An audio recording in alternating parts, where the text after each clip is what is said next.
kembali di Newsroom pemirsa, dan kami akan membahas mengenai musim hujan dengan waspada banjir, dan sudah hadir di studio JAK TV M. Ridwan selaku Kepala Pusdatin Kebencanaan BPBD DKI. Selamat datang Pak di studio JAK TV. Dan juga ada Yayat Supriyatna yang selaku pengamat tata ruang kota. Halo, selamat datang di JAK TV Pak Yayat. Pak, ini langsung saja kita di awal segmen awal ini mengenai apa yang menjadi penyebab kemarin Selasa siang sampai Selasa sore begitu yang mengakibatkan genangan air di sejumlah titik di DKI Jakarta, Pak Ridwan? Ya, memang memasuki akhir tahun ini ada memang peringatan dini dari BMKG terkait masuknya musim penghujan, khususnya di Dasarian 2 ya. Dasarian 2 itu di atas tanggal 11, tanggal 10 ke sana. Nah, pada saat itu kita sudah memberikan suatu peringatan dini kepada masyarakat yang ada di DKI, lurah dan seluruh aparat wilayah terkait potensi-potensi tentang adanya curah hujan yang cukup tinggi. Kemarin berdasarkan data dari BMKG, curah hujan itu intensitasnya 92 mm per hari. Artinya curah hujan yang sangat udah lebat dan hampir memasuki kategori sangat lebat gitu.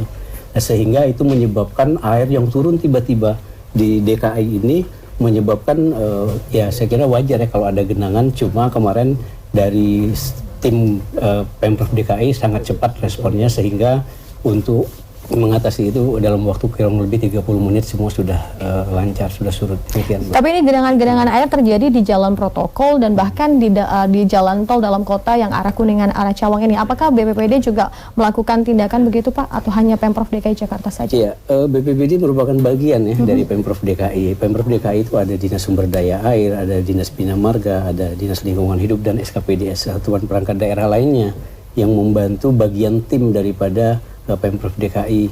Saya kira kejadian kemarin yang ada di Jakarta itu tidak hanya kita fokuskan pada Pemprov DKI semata, tetapi banyak faktor. Saya kira faktor-faktor lain adalah mungkin ada kesadaran masyarakat yang mungkin mereka membuang sampah sehingga sampah-sampah itu terbawa oleh arus hujan. Dan saya kira drainase sebesar apapun, kalau memang kesadaran masyarakat ketika membuang sampah sembarangan itu juga berpengaruh. Jadi untuk penanganan banjirnya ada upaya kolaborasi, Mbak. Kolaborasi antara masyarakat dan Pemprov. Karena untuk penanggulangan bencana tidak hanya pemerintah semata. Baik. Masyarakat, terus ada dunia usaha, bahkan kalau kita lihat pentahelik, akademisi pun termasuk, dan dari media juga termasuk di dalam hal untuk penanggulangan bencana. Jadi ada kolaborasi antara pemerintah dan semua. Jadi tidak hanya Pemprov DKI dalam hal ini.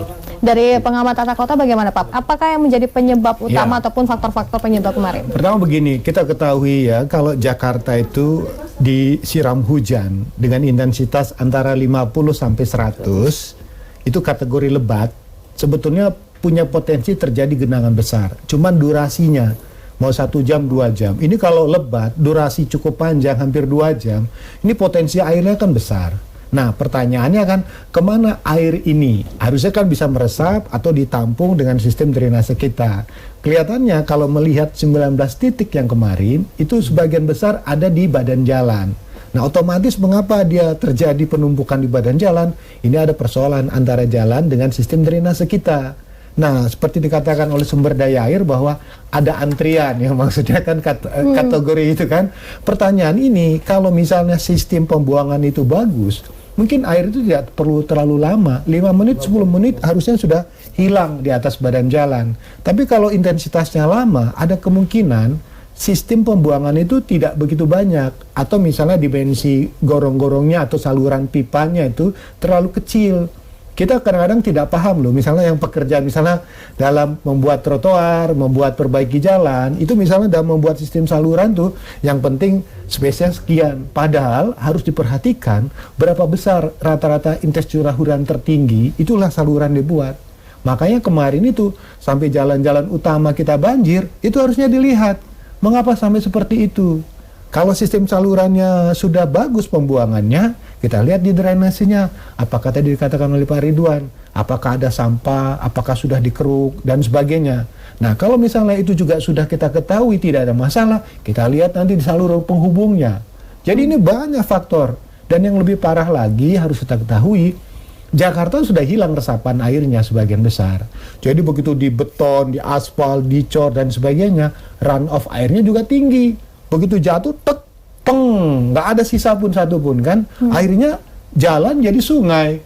Nah, itulah penyebab utamanya. Nah, baru yang ketiga yang harus kita cermati adalah mengapa terjadi pada jalan-jalan utama. Jalan-jalan protokol. Protokol. Sudirman, gitu. Sudirman, Tamrin, di Gelora Senayan, bahkan di Gatot Subroto misalnya kan, di persimpangan dekat Kuningan itu. Sebetulnya kalau misalnya kita ketahui mengapa terjadi perubahan, air itu sebetulnya mengalir. Tapi ada potongan, misalnya ada pembuatan jalan, ada pembuatan trotoar, ada itu, dia akan berbelok dan mencari. Prinsipnya air itu kan nggak boleh dihambat. Kalau dihambat, dia akan tergenang. Nah, di sini yang harusnya dipetakan. Makanya kita sarankan, nanti sudah kejadian ini, bagaimana nanti teman-teman sumber daya air, Bina Marga, Perhubungan, dinas-dinas lain, yuk sama-sama kita lihat mengapa di sini tinggi.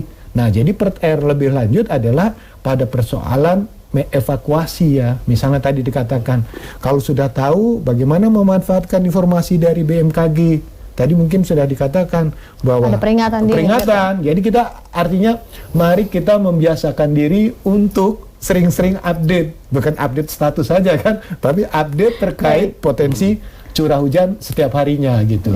Tadi Pak Yayat menyebutkan ada 19 titik Pak Ridwan. Ini apakah memang 19 titik ini seperti langganan genangan air atau kemarin baru terjadi begitu Pak Ridwan? Saya kira tidak. Jadi kalau untuk genangan itu relatif ya, saya kira di mana curah hujan yang berada pada tinggi pada suatu tempat tertentu gitu.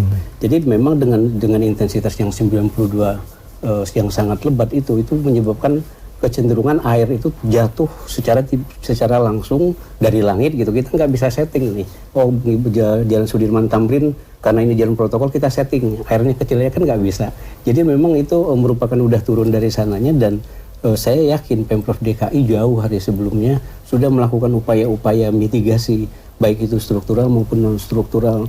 Itu sudah jauh, bahkan Dinas Sumber Daya Air sudah menyiapkan 596 pompa yang terdiri dari 122 mobile dan 474 stasioner yang tersebar di 165 lokasi. Tetapi Pemprov DKI ini butuh kolaborasi dari masyarakat. Pemprov DKI ini kan tidak bekerja sendiri. Kita butuh masukan masyarakat, terus kesadaran masyarakat, warga DKI Jakarta yang saya katakan tadi, ketika buang sampah sembarangan. Sekarang Dinas Lingkungan Hidup ngambil sampah, terus masyarakat buang lagi, diambil lagi, dibuang lagi. Itu kan tidak terjadi kolaborasi. Nah, itu pasti ada akibat. Dan kemarin sempat terjadi genangan air di khususnya di jalan protokol di Sudirman ini. Nah, ini siapa saja, maksudnya pihak mana saja yang bisa menangani hal ini? Apakah harus ke BPBD atau seperti apa langkah untuk menginformasikan begitu, Pak? Saya kira BPBD sesuai dengan Undang-Undang Nomor 24 Tahun 2007, kita sebagai fungsi koordinasi di dalam penanggulangan kebencanaan, kita bekerja sama, berkoordinasi dengan dinas atau satuan perangkat kerja terkait untuk mengantisipasi atau berkoordinasi di dalam menghadapi bencana. Bencana itu bisa saat dan sesudah, tetapi pada saat mitigasi bencana kita melakukan koordinasi, memberikan informasi-informasi, bahkan Pemprov DKI memiliki kanal Jakarta Siaga 112, masyarakat bisa melapor apapun di situ dan kita akan respon dengan cepat. Dan kita berkoordinasi memastikan, kita juga ada memastikan keberfungsian daripada sistem peringatan dini yang dimiliki oleh Pemprov DKI. Itu yang kita lakukan untuk koordinasi, memastikan apakah dari dinas terkait atau satuan perangkat kerja terkait ini sudah melakukan suatu upaya mitigasi di dalam potensi hujan.